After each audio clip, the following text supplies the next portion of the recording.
hellos. Welcome. And hey, my name is TJ. It is great having you around. And you are live. You are live to opeNMic. Welcome. And on opeNMic, we talk about, it's a Saturday night, right? So opeNMic, we do this every Saturday, coming out live to you, and we talk about anything and everything around property.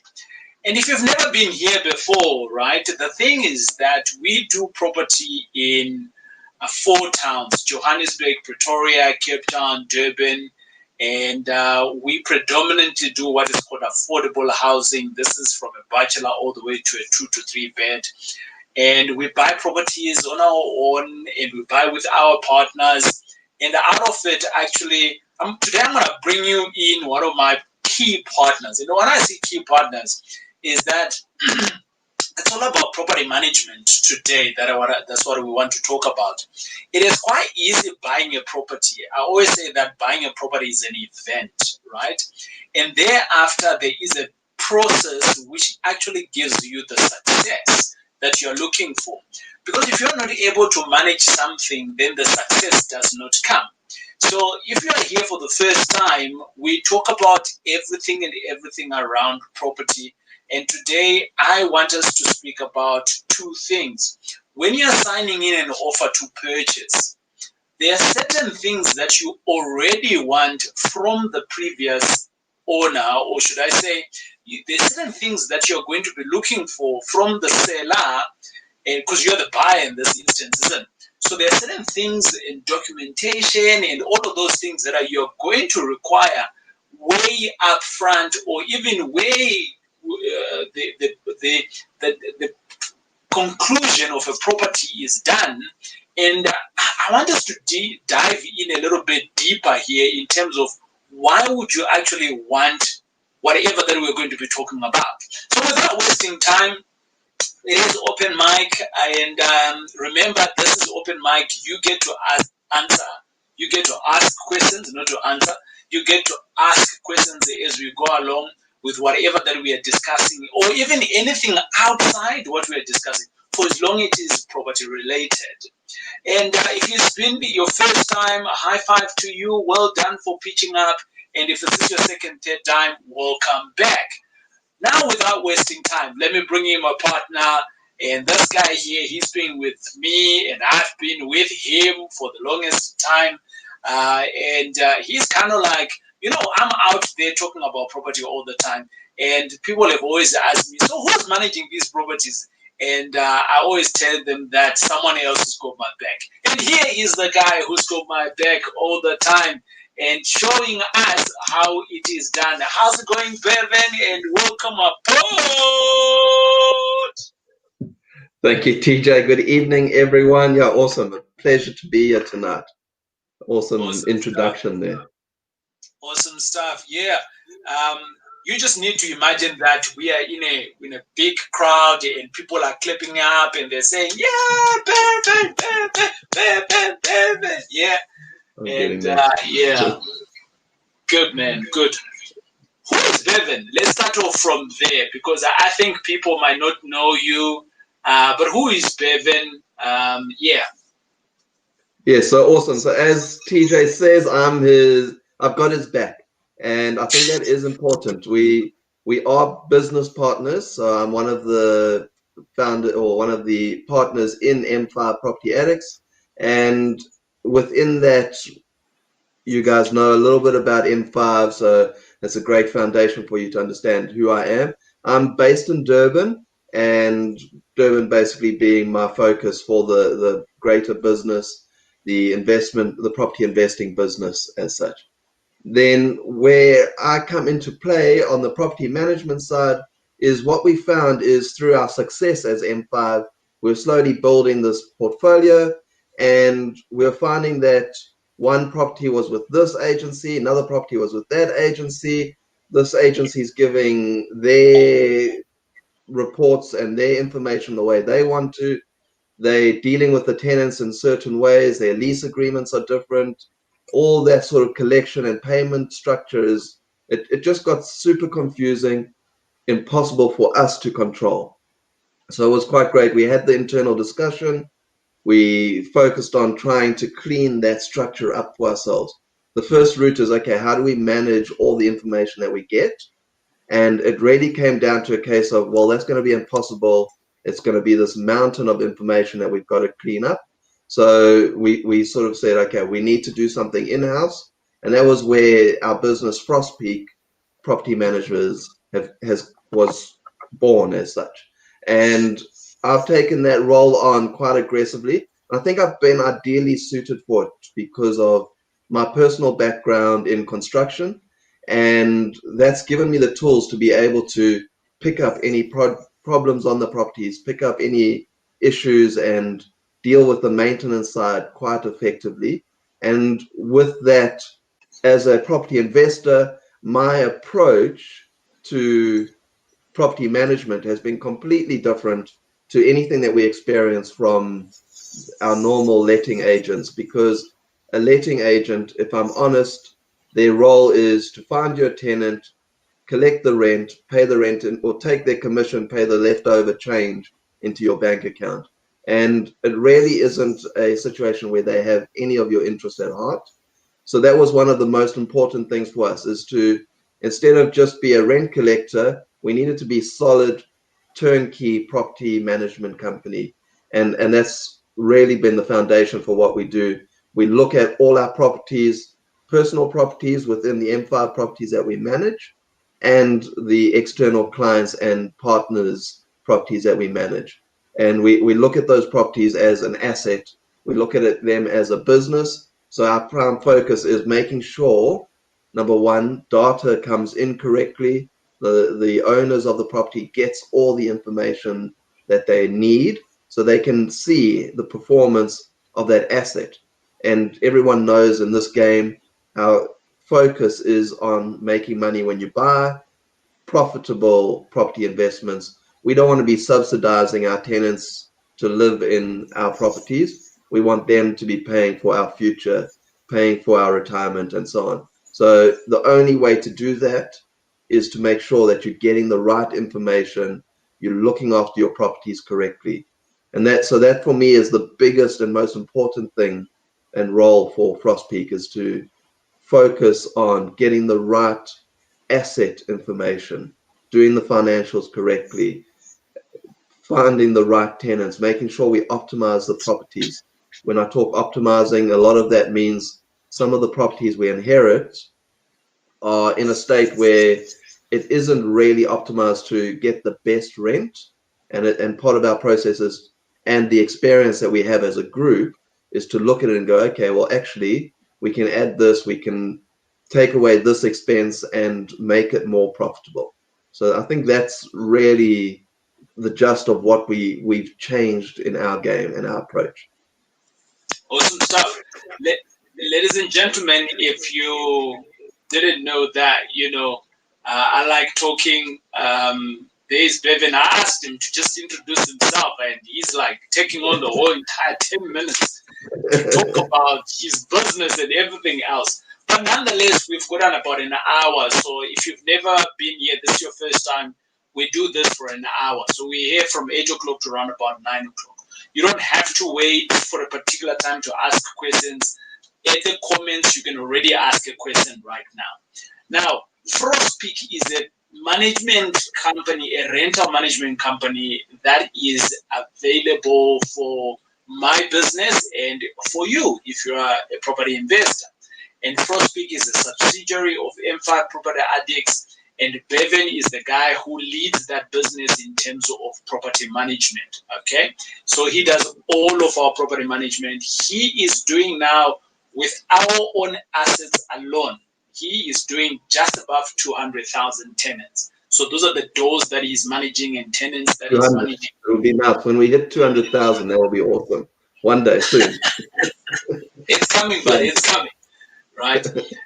But Bevin, where we actually want to get our conversation a little bit deeper today is in the process when one is buying a property, and that's what we're going to dive in today. But I just want to ask of you, Bevin, 200 tenants is a lot of It's a lot of queries that are going to come in. You're going to get plumbing issues. You're going to get just today, I was driving down one of their other properties. I didn't tell you that I was doing a spot check on one of the other properties. And I saw there was a bakkie that was parked there. And I asked the caretaker, why is there a bakkie parked here? And he said it's another tenant that moved out. But what happened was that they called them to come and pick up their bakkie. And they said that they're going to give them an ultimatum, a deadline to come and pick up the bakkie because they'd moved out. And apparently the husband actually has, he was involved in an accident of sort, and he lost his legs, both his legs. And now the wife, she doesn't know how to drive. So it looks like we are stuck with a bakkie. And I mean, these are issues that you get every day. I mean, you've got more fascinating stories than I've got, right? Because you are managing tenants every day. Managing 200 people it's a mammoth task. Give us a direction or an indication of the structure of your business. How do you manage it? Are you the only person that is in this business, or do you have teams within that? Yeah, so I think it is a good question because and I think that's important when you are as an investor, you need to really analyze your property managers and understand, okay, well, what are they going to be supporting you with? Are they just going to be using an Excel spreadsheet and running out of that and guessing and thumb sucking what's happening? So in our structure, I manage the full business, and under me, I've got quite a few team members. I've got a rental management person, Hanali, who is a fantastic rental manager. She focuses on the relationship with the tenants, making sure all the paperwork is in place, all of that rent related stuff. Then maintenance in itself is another massive monster. So we always need to work hand in hand with those two departments. I split it off with Hanali on the rental management side, and then another lady, Barbara, who manages my maintenance stuff. And then below them, we've then got agents on the ground looking for new tenants, looking for new properties, etc. And below Barbara, we've got a maintenance team. And on the maintenance side, we do a combination of an in-house team, which we prefer to use that team as much as possible. It allows us to keep a good finger on the pulse to understand what's happening in the property, make sure that our standard is uniform. It's also a little bit of a cheaper resource for the landlord, and we were able to save a little bit on the cost of that technician.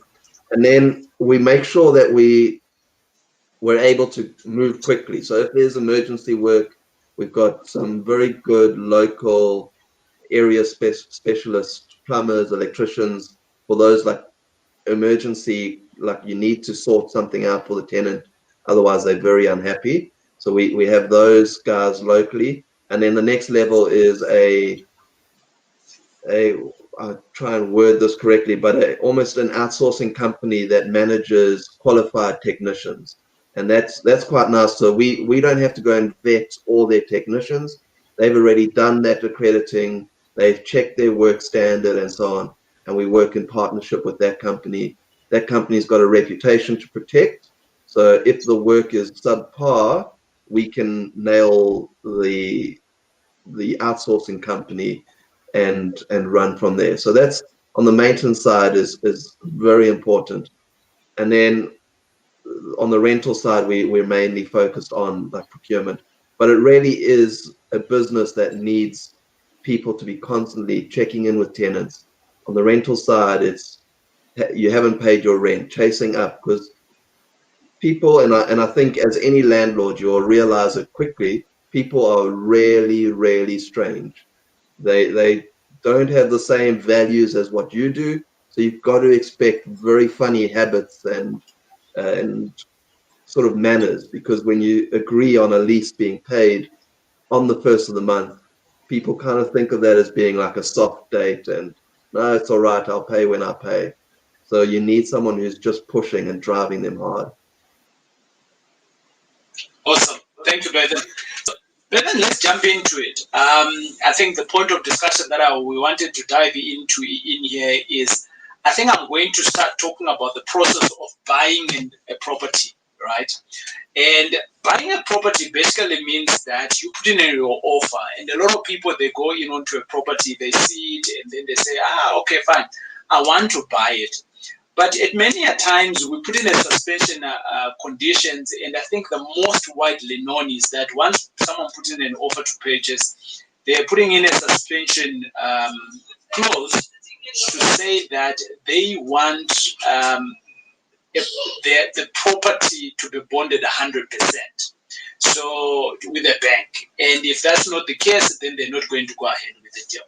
But with what me and you have been learning over the years, you doing the property management, and Daniel doing most of the acquisition for us within the team, and myself playing a middle role in terms of getting that property from Daniel to you, and us getting the funds, getting the investors on board. There are certain other things that is required, and we've had conversations back and forth with you, where at some point we have now bought this property and you're now requesting a whole lot of information, and we have said, oh, next time on our offer to purchase, we actually need to include this as well as part of our conditions, because now we're getting a lot of resistance from the seller, and yet that information is extremely important for you, right? And this is the part that we want to actually dive in and share with some of the other guys, the guys that are listening in now, on what are some of these things that we actually do and request from the sellers whilst we are buying the properties. So the first thing that I want to stress out is this is about two things actually. It is about the suspensive conditions that you want to put in. And when we're talking about suspensive conditions, we're saying that if you don't provide us with these things, it's a deal breaker, right? That's number one. And then number two, in our view, especially from Bevin's perspective, because remember, buying a property is just an event. But for Bevin now, it's a lifetime. It's going to be a process. So there is no way where you can just get a process halfway through and then on that process without understanding the previous part, right? And this is where we're coming in to say, okay, fine, to give Bevin the button almost, so to speak, so that he can run on his next mile successfully. What is it that he needs from the seller? And this is what we're talking about. Bevin, you want to start here, buddy, in terms of, like, yes, we've got suspensive conditions. What is this is in no order at all, right? What are some of the things that you would recommend that we should put in our offer to purchase when we're buying a property? And it doesn't necessarily matter whether it is a 2-bed, 1-bath, whether it is a block of flats, or whether we're going to use it for student accommodation. The fact of the matter is that we are buying a property, isn't it? So we're not discriminating today. We're just talking about a property. Should. Awesome. Yeah. And I think that is to discern between this idea of what information you are going to have as suspensive conditions to say, okay, deal breaker, I'm walking away, and what information you need to make sure that you're able to have a sustainable journey with your property. Maybe I'd like to also take it a step deeper and say, and differentiate between buying a home for yourself to live in is very different to buying an asset and an investment property. Because when you buy a home, you can control all the elements involved in it after you purchase it. So from the property management side, you don't need to be as aggressive and make sure that you get all the information, because you know what you're doing and you can fundamentally change your habits and so on to make sure you make the property work for you. Whereas as an asset, you're not going to live in this property. So you're going to have random strangers living in this property. You have no idea what their habits are. You have no idea what their morals are like and so on. So there's potential risk involved in that.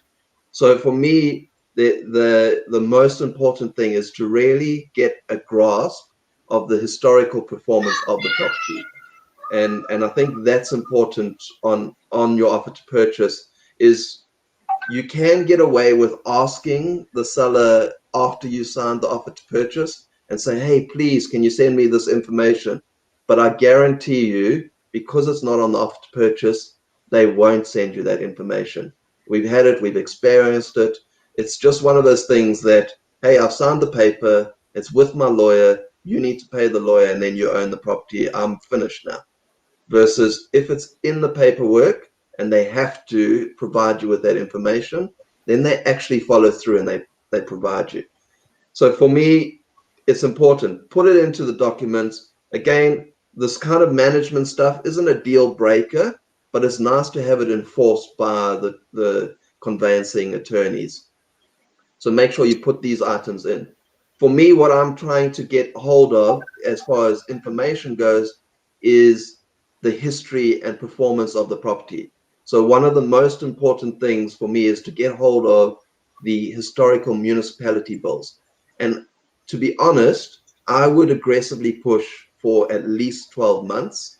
If that's a stretch, the minimum you would be doing is 6 months. But the reason I push for 12 months is because depending on where you are, your seasons are completely different. If it's in the middle of February, you expect the electricity to spike because they're using the air conditioner, they're using fans, all of that sort of thing. If it's in the middle of winter, the electricity spikes because they're using heaters, they're going through the hot water, all of that sort of thing. So you need the historical municipality bills. And that can be broken into when you're talking about the utilities, it's the water and electricity that the most important here. And if it's a normal freestanding house, you'll be able to get that from the municipality. It's on the municipality bill. Some municipalities split that up, so you might be in a municipality where you're buying your electricity from Eskom, and the municipality is sending you a water bill separately, that sort of thing. So you've got to make sure you get all the information around the utilities. You need the water information, you need the electricity information. Then there's the next level is on the municipality bill, you need the rates. So I'll come back to a little bit of a dig down on the water and light side. But firstly, I wanted to start on the rates and taxes on the property. What I found is somewhere that I've been burnt on one or two of my investment properties, and there was a property that I was trying to sell where the property was valued at 500,000, and when I purchased that property with higher than what the seller had purchased it years before, the municipality was very clever and they decided, oh, the new value of this property instead of 500,000 is now 700,000. So the rates immediately jumped. Whereas at that stage, my ignorance and inexperience, I was going with what the seller had told me was the rates value. So that was what I was working my numbers to make that financial model work. Now, all of a sudden, instead of a rates based on the 500,000, the rates are now based on the 700,000. So there's a bit of a spark there. And again, on the other property where I looked at selling, the sale fell through. But what happened there is, again, property was valued at 600,000. We had an offer for $1 million. The municipality sneakily ramped up the rates now to $1 million. So now paying that rates on the R1 million. So that kind of thing makes you pay attention to what the costs will be, that there might be a change in costs and so on.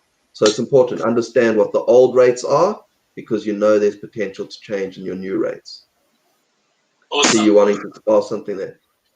Yeah. So Bevin, we recently, last year sometime, we bought a property in a residential area. And I think it was in Durban, I think it was, right? And I remember we were analyzing the rates and taxes. And we knew very well with the previous buy that we had done in the same area, rates and taxes was around about $2,000, I think it was, right?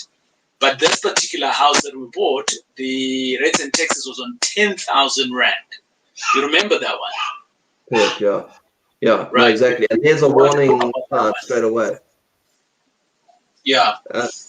And then you also have the ability. So unfortunately with that one, what it ended up resulting in was a stall in your transfer process. So now all of a sudden you're going, okay, well, in this situation, what it was is a penalty rate situation.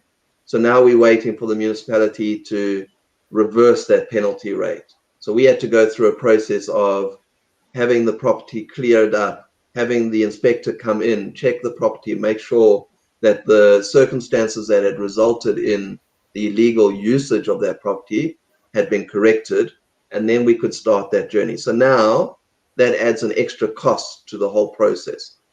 And so that's important. Unfortunately, sellers don't disclose that unless you ask, or unless you're experienced enough to ask.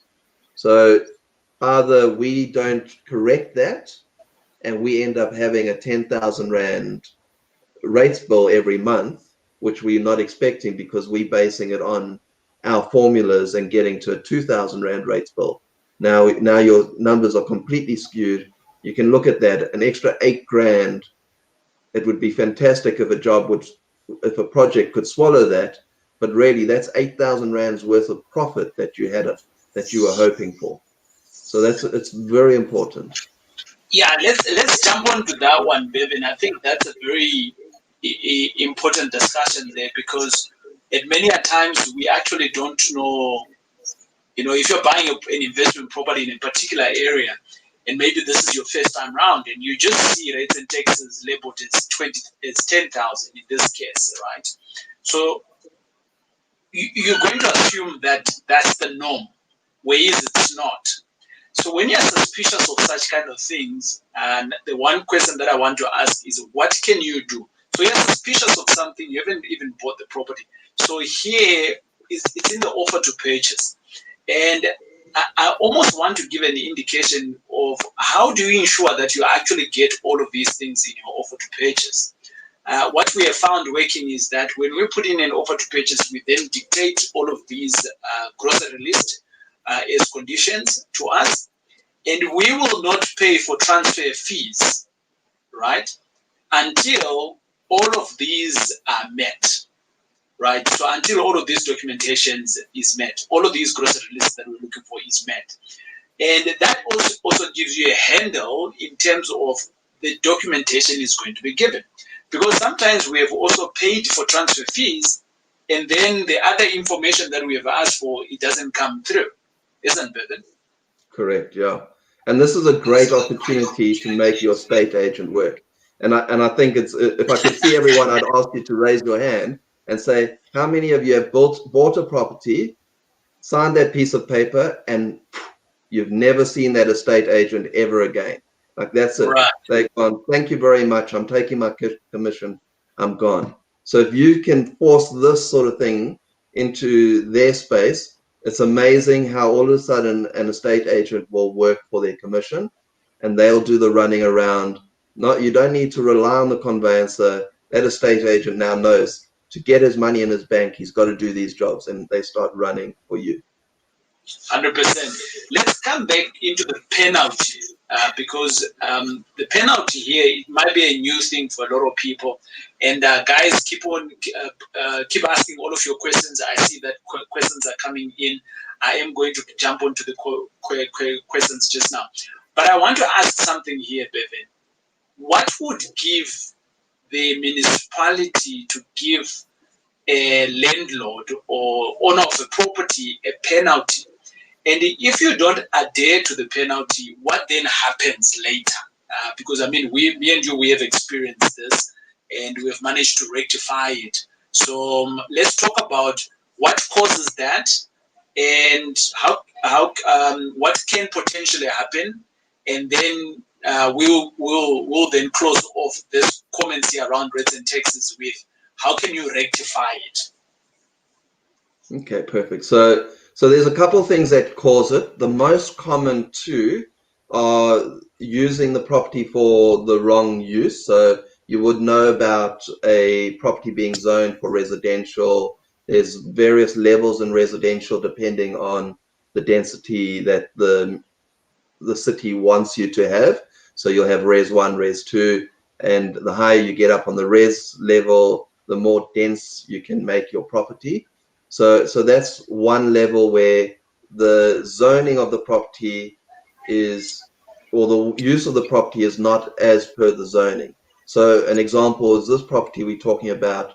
It was zoned res 1, and it had been used by the previous owners as student accommodation, and the previous owners hadn't had it rezoned to be able to have students in it.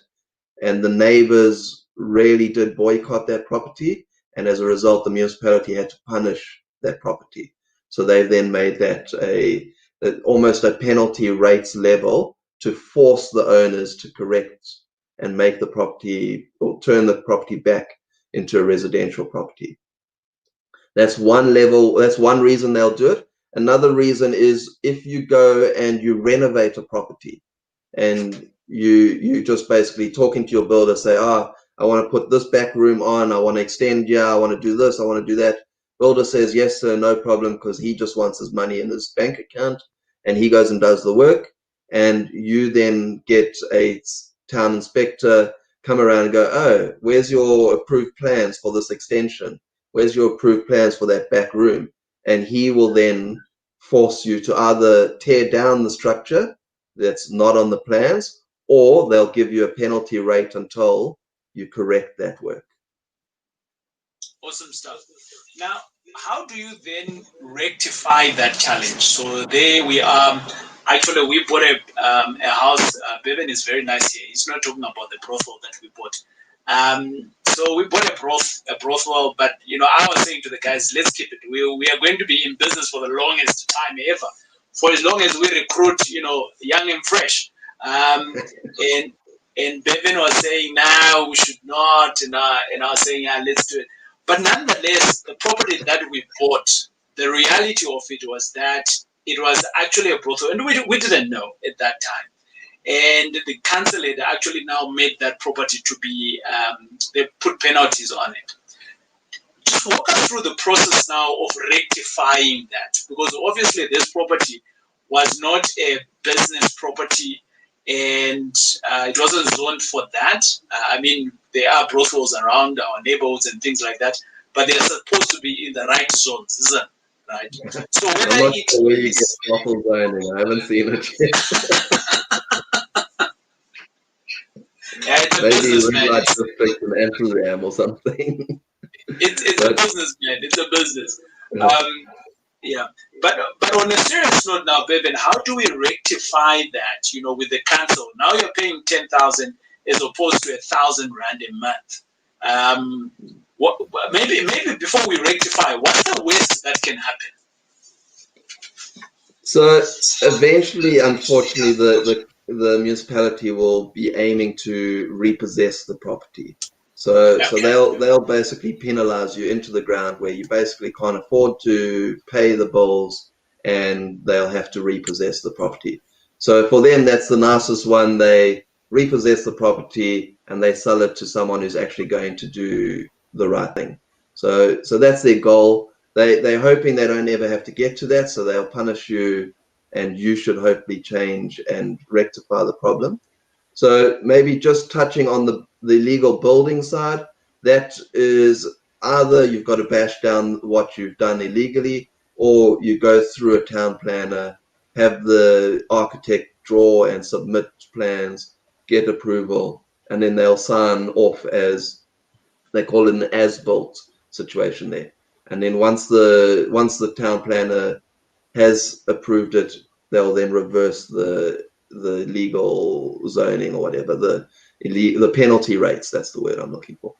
Then on this situation, the process is a little bit more difficult. So we then had to reverse all the reconfigurations of this property. So we had to take down walls that weren't meant to be there. We had to basically make the external of the building look like a residential building. So that's very important. So from the outside, from the street, it needs to look like a residential building, it needs to look like it was meant to look like on the plans. And then the next most important thing is to make sure no one's in the property in that situation. So we had to have the whole property empty. We then get the municipality representative on the planning side. They then came out, did a full inspection of the property. They then returned that inspection saying, okay, great, the property is empty. It isn't being used illegally anymore, so they can reverse that process.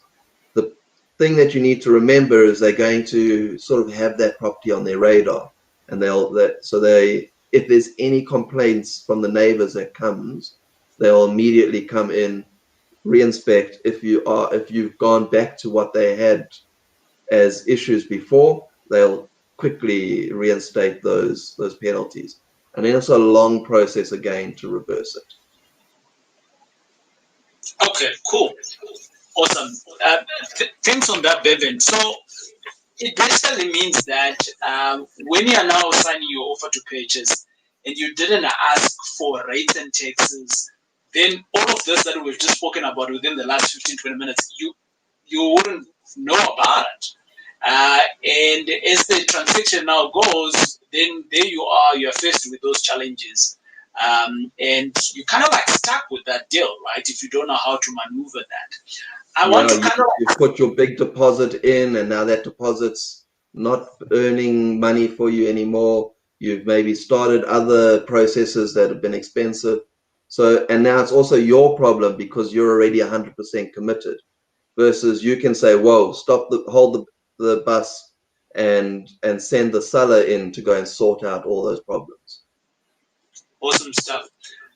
And Bevin, I almost want to say that, I mean, we've got M5 Property Varsity, and this is the reason why we actually started off M5 Property Varsity. We learn all of these things, and we are saying, yeah, in M5 Property Varsity, we've got courses like fundamentals, students accommodation, how to find private money, and all of those. And all of these courses are designed on what we are finding on the ground, what we have learned over the years. We have packaged all of that into trainings.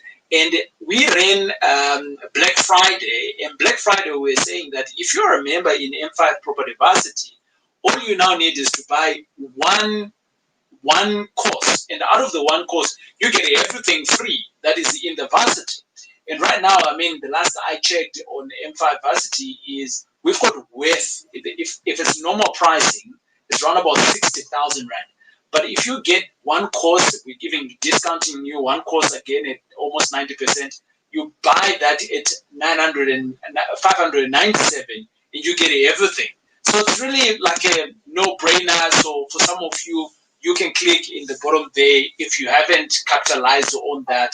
But anyway, today is not about talking about the varsity. It's talking about, the suspensive conditions. Then I want to go into some of the comments that the guys have been talking about here, right? So Happy says, how's it going there? And Happy's got a question. And the question that is coming from Happy is around software management, right? And Happy is asking, and I don't know how many properties, Happy, you've got there. It could be a follow-on questions. Because, I mean, when you're starting off, I don't really think that maybe you might need a software or a tool to manage your properties. But it's really out of preference because a lot of them are pretty expensive. But as a follow-on question, Happy, maybe let me know how many properties you've got there. But the question here, Bevin, is which software or tool do you use to manage properties?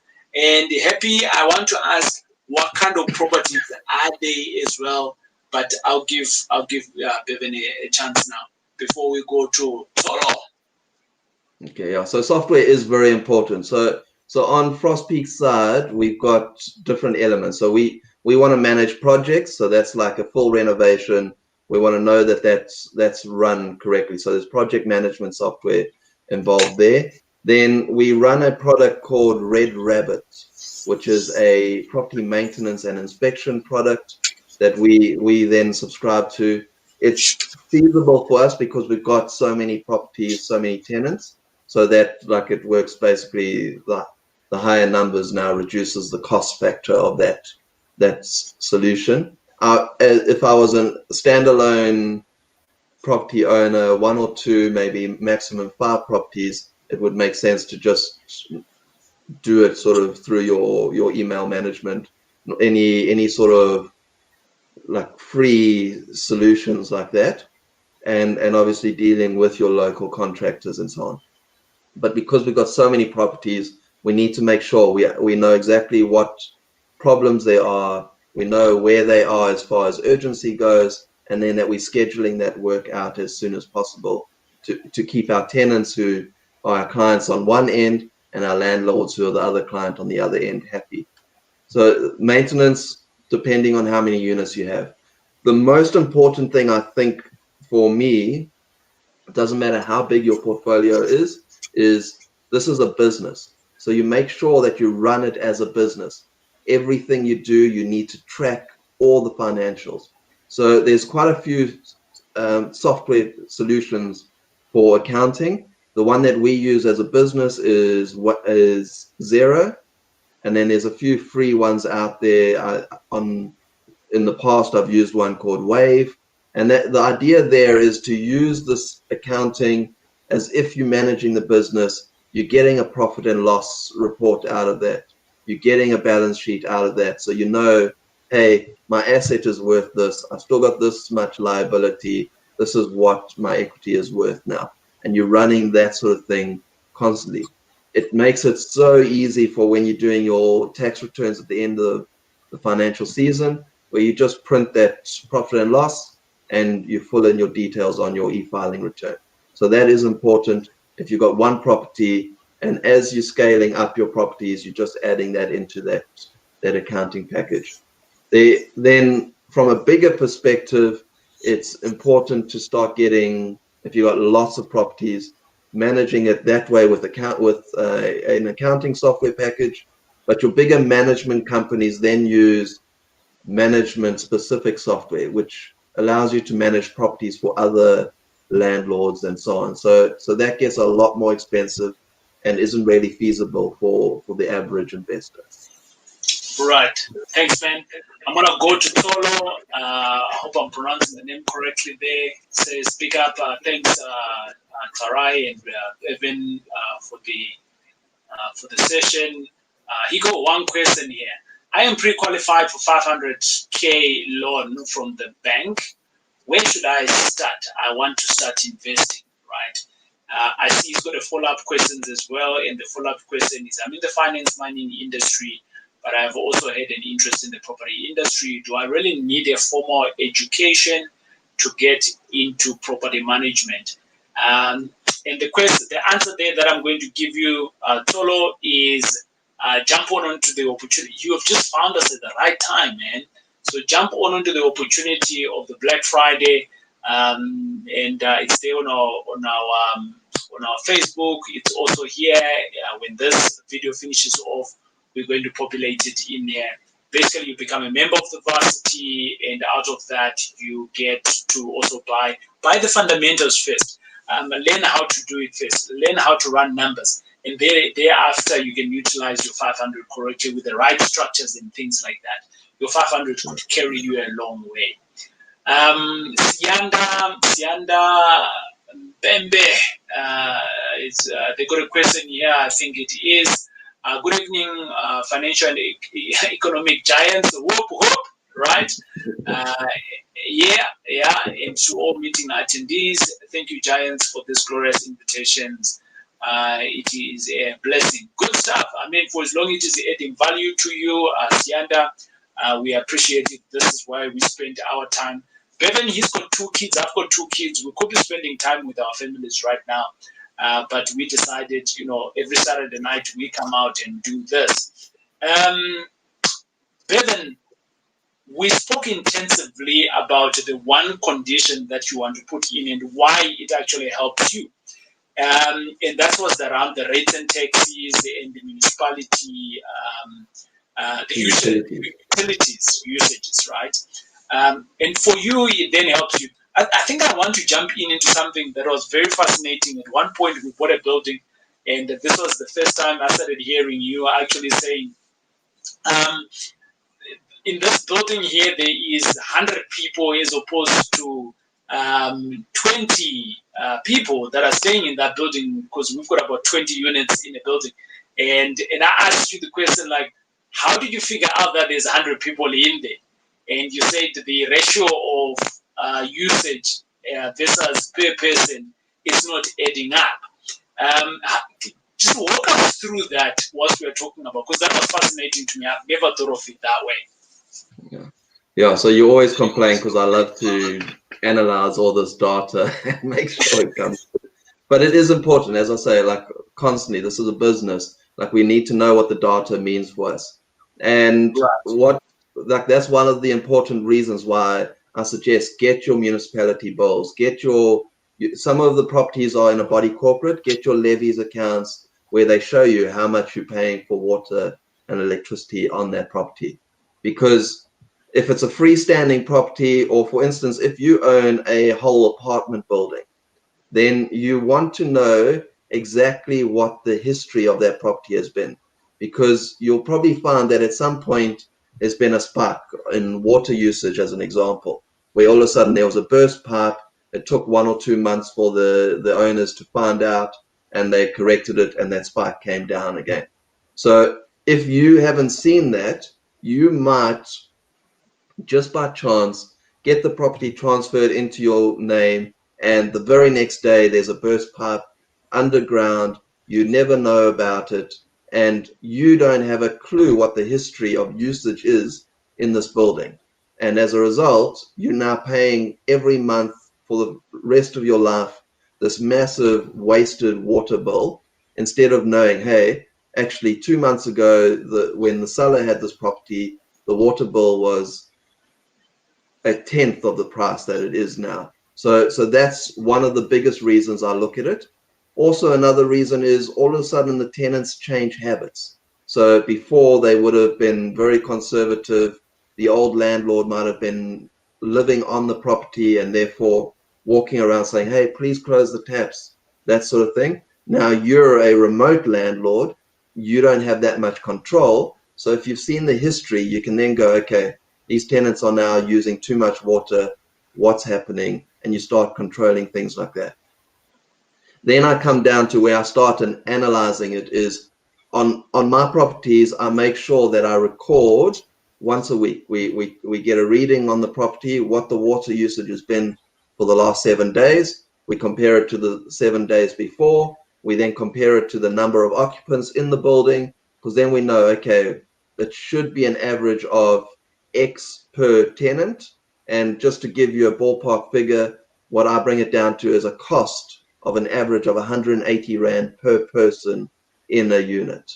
And if I'm sort of in that ballpark figure, I kind of know, okay, well, it's a 4-person family, 720 bucks is about right. If I know that it's a 4-person family and the bill's now 1,500 Rand a month, my first thing I do is get on the phone with the tenant. I say, hey, listen, something's not right with your water bill. Either you've got the family, extended family, come to visit from Europe or whatever, and they love to have a nice South African shower, or you've got a leaking tap, or your toilet's not shutting off. So I give the tenant the opportunity to then find the leak, fix the leak, and then reduce their bill going forward. Or unfortunately, what happens is people end up subletting their unit, which is fine if they've got an agreement from you in their lease to say, hey, I'm going to sublet, and this is how many people are going to be living in the property. So I'm able to then tell, hey, there should be 4 people in this 2-bedroom apartment. It looks like the usage is now for 10 people. The wear and tear on the building is too excessive. I need to kick these tenants out because they're going to destroy that property. So those are some of the big things for me. All right, cool. I think let's move on. I think we've exhausted. I mean, we haven't even started scratching on the rates and taxes and the utilities yet. There's more to talk about it. I think maybe in the future we can just make it a topic and jump into it really on how best it can work. But this is one of the issues, right? Or should I say one of the reasons why we would ask for that rates and taxes. Can you see that there's many intertwined things here that can come without you knowing that? What is the other thing, Bevin, that we can talk about that we generally ask for, and why? So you want, when you inherit tenants, I think that's the scariest thing, is you're inheriting someone that your seller has already vetted, your seller's gone through that journey. You don't know if you're inheriting a bad apple or a good apple. So before you start saying, yes, I'll take the tenants, you need to understand who that tenant is. So for us, it's important before it transfers into your name, have it as a suspensive condition so as your agent is then pushing that information to you as speedily as possible. Same story. If you had an empty unit, you wouldn't just let some random person who says, no, I earn 50,000 Rand a month, let them walk in and move into your place without giving you bank statements, salary slips, doing a credit check on that person. So you must do the same when you inherit a tenant. So you need to make sure, do they have a valid lease agreement? When does that lease expire? I need a new credit report done, because that credit history changes. People are like, they'll come in, they'll be very good for the first 1-2 months, and then all of a sudden they go, okay, I'm taking advantage, and they start being bad payers. Or if they bad on their Truers account, they bad on their cell phone account, guaranteed they're going to be bad on paying their rent. So get the FICA documents, get all of that. It's very important. So we have learned the hard way in here. I mean, when we started off with Frostpeak, we were in agreement with our processes that we do not inherit any tenants. And just before lockdown, we bent our own rule, and it bent us badly. And we've got a rule of thumb in our business: we don't inherit anyone's tenants, you know. But again, at one point, we bought a portfolio, someone else's portfolio, right? An odd 50 tenants, I think it was, give or take. And I think it was just a little bit scary for us at that particular time that we had never bought a portfolio like that at one point, all in one time. So we were kind of like worried, if we had to evict all of these 50 tenants, like, when are we going to have tenants? But with what we have also learned in this time of of COVID, actually it's not really about COVID, but within this phase of time, with inheriting these tenants, that was a major problem here. I don't think anyone in our team is ever going to vote to say let's inherit any tenant at all, isn't it? Yeah, I think you've also got to approach it differently. I think another thing we've learned is tenants are funny. They want to be hugged. They want to have their hair brushed by you, and maybe a little bit of spoon feeding now and then. So they want to be loved. And I think if you are forced to inherit tenants, so unfortunately, if you buy a property and the tenant has a fixed term lease agreement, if that tenant decides that they're not going to allow the seller to cancel their lease, you could be forced to inherit that tenant, or there's got to be a penalty that you have to pay. But again, if you stipulated in the offer to purchase, the seller would then have to cover that penalty, cancel the lease, go down that journey. If you were feeling compassionate about that tenant, you'd done your credit checks, you'd made sure, okay, cool, let me inherit this tenant, then make sure communication is the most important thing. So if you're not going to manage the properties yourself, if you're going to use Frostpeak to manage your properties, then you need to also stipulate in your offer to purchase that my management company needs to be allowed to start managing those tenants from next month, kind of thing. So before the transfer happens, you need the seller to introduce the new management company as their management company. Then it's less of a shock for the tenants. Right. Something that I want to speak about here, Bevin, that has been a shocker to us at one point, was a seller. We didn't put in on the offer to purchase a condition that the deposit is supposed to come to us, right?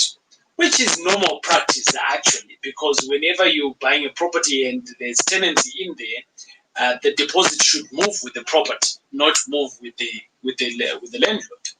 And in this case, the seller was adamant that it is his money, and we need to get lawyers involved and things like that. And eventually he said, look, I actually don't have this money. I used it. And the law dictates something else differently. The law dictates that it needs to be put in an account somewhere where it is interest bearing and things like that. But this guy had used the money. Do you think it's something that we should add into the conditions, that at the time of transfer we should have these monies being transferred to us either or to the attorneys? Well, what's your view there? I think that's a very important one, because and I've seen it with some of our landlords where they're going, oh no, the seller was going to transfer, but now we can't get hold of the seller anymore.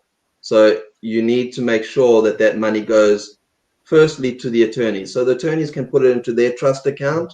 You know it's safe, you know it's secure, you know it's going to be able to be transferred later. So it's a definite, especially when you're inheriting tenants. And if it's multiple units, it's a no-brainer. If it's a one unit, the risk is a little bit lower, but why take the risk? So definitely put it into the offer to purchase.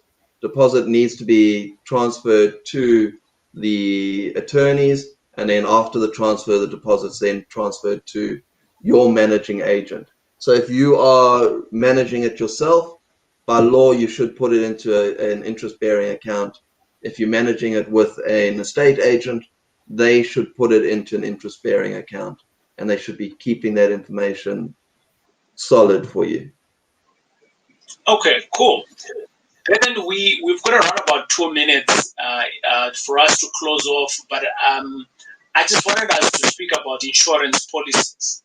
And this is something that we recently started utilizing and talking about, to say that we need to add in. Why would we want to have the report of the previous claims from the seller in the process of us buying? Why is that a condition to you?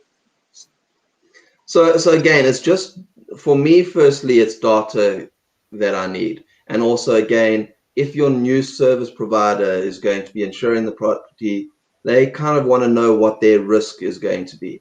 And the same story, when you're trying to ask a seller for information, when what's in it for them, it's not going to affect their payment or anything, then they're not going to be forthcoming with that information. So they often the insurance companies will ask you, what previous claims have you had on the property and so on. In the situation where you're a new person insuring a property, that it's not so much of an effect for you. But if you own the property and you're transferring to a new insurance company, they do want to know what your history on claims is. But I think the most important thing is understand what you are covering from an insurance perspective, and it's before your transfer comes across. It's very affordable as far as the insurance goes. For every R1 million, you're paying about 500 Rand. So every R1 million worth of property, you're paying about 500 Rand. So the last thing you want is, as the property transfers, there's a fire and the whole building burns down and you don't have your insurance in place.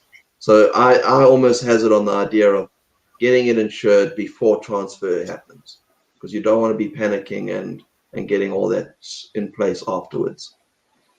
Awesome stuff. So here's some other thinking, Bevin, or especially on the claims here. So let's assume that a property had a fault of sorts structurally, right?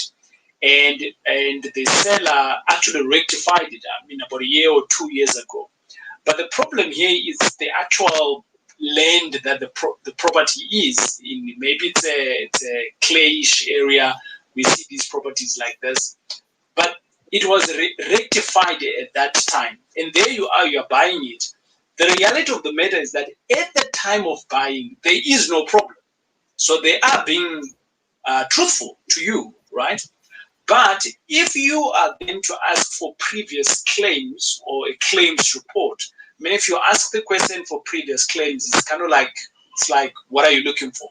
So if you ask for your previous report of the insurance, it's not like it doesn't raise any eyebrows, right?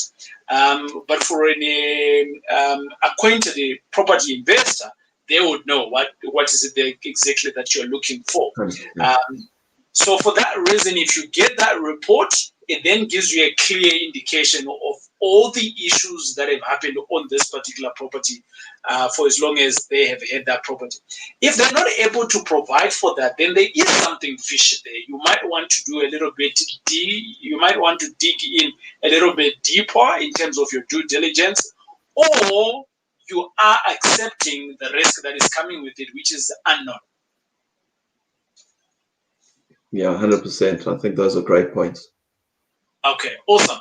So we have come to the top of the hour. I am going to close off at this time, but I am not going to close off without answering some of your questions. So if you do bear with us, yes, the show is supposed to be an hour at max, but I do have a few questions that have come in, and please do allow us actually to just jump into those questions up until to the end. So the first question that comes through is from Kanya, and Kanya says, Bevin, so he doesn't want me to answer this question, he wants you, Bevin, to answer the question. So he says, Bevin, in the USA, wow, okay, in the USA, there are tax liens whereby an investor can buy a property by just paying off outstanding rates after it has been repossessed by the municipality. Do you think that can work in South Africa? We haven't really. He asked for you, isn't? Yeah, I was watching you. You're trying to steal my limelight as usual. Yeah, so in South Africa, it's a bit harder to get that sort of thing. Again, if your sourcing agents are finding these deals, then fantastic. But what we tend to find is you are then buying those properties from auction more than buying it off of the municipality. So you're buying it from auction. The sheriff is basically taking the best price he can get, and that settles the debt with the municipality. Awesome. Yeah. So, and then I hope that is satisfactory to Kanya there. I'm going to go to Solo. Solo says thumbs up. Then there is Josephine, and Josephine is asking, I need help with property rezoning in East Rand. Drop us an email at rent@frostpeak.co.za. We will gladly send you our town planner and Dumi Sani, and he works in that area, and Dumi will be able to help you out. All right, good. Happy says, thanks guys. I have one more to let, and my question was based on accounting, financials, and Bevin answered it. Okay, cool. High five, Bevin. High five. Thank you for asking. I remember the way to do it. Yeah. Right. There you go. Okay, good. Kanya also comes in back again with another question. How about getting a 12-month rent roll? Yeah, you do need that. Sometimes getting a 12-month one is pretty difficult. We have received rental rolls that are literally on a napkin. Like someone just writes them up. In unit number 1, there is Dube, and like literally Dube, nothing more, and 4,000. And you ask, so which one is number 1? And they said the one on the left when you come into the building. So yeah, it gets tricky sometimes. So for you to be asking even 12 months before that, Kanya, sometimes it's tricky out there. We have seen quite a bit. Maureen is asking the question, I inherited a tenant and got my own management agent, and looks like I just made the biggest mistake, right? This is a lesson that I should have included certain conditions in my OTP. Thanks, guys, for this. Yeah, 100%. But we learn as we grow, and that's maybe what TJ, it is. if I can add to that one. So don't feel despondent. Like the next step is make sure that tenant is accredited. And if you are not sure, or if you are worried, we've got a partner that we deal with, a company called Expeller, and they give you an eviction guarantee. So I would highly suggest that. Get hold of Expeller. It's $185 a month. And then if something goes wrong, the worst case scenario, that's it. They evict the tenant. It costs you nothing more. Yeah, and I think this is some of the things that I know. I remember back in the days, Bevin, we didn't have all of these solutions that we now have. But getting ourselves, our feet wet and working in, we've started now meeting other people that have solutions that can actually help us in these predicaments as we go along. So yeah, thanks for the reminder there on Expello. But it is 6 after 9 o'clock, and I would like to go and have a little bit of some Jesus juice. You know Jesus juice? I don't know. You don't know Jesus juice? What's that, gin?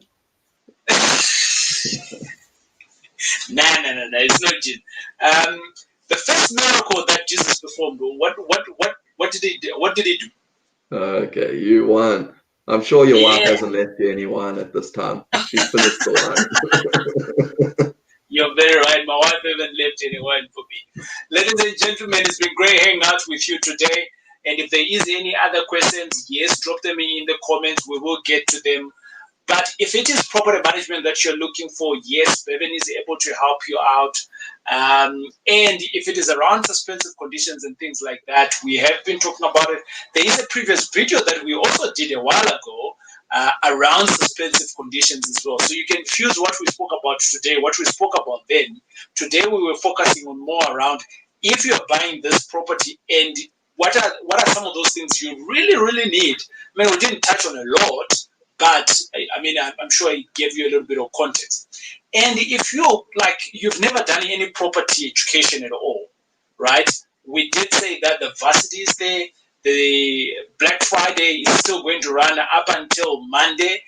So you can literally jump in there, become a member for 297.